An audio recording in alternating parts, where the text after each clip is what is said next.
Ayan, naka-ready na yung mga planggana para sa iba't ibang ah, gulay. Ayan. Isang gulay, isang planggana. Ayan. So, kung gaano karami yung gulay, ganun din yung planggana. Ang dami namin kasing planggana na nakalagay dito for the purpose of yun. Ano ba? Ito, mag-ano kami ng maglilinis ng gulay o kaya mga isda.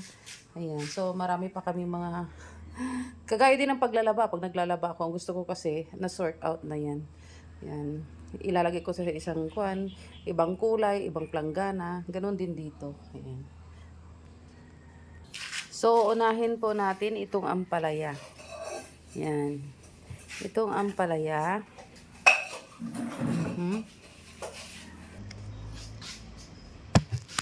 Okay, so umpisahan na natin.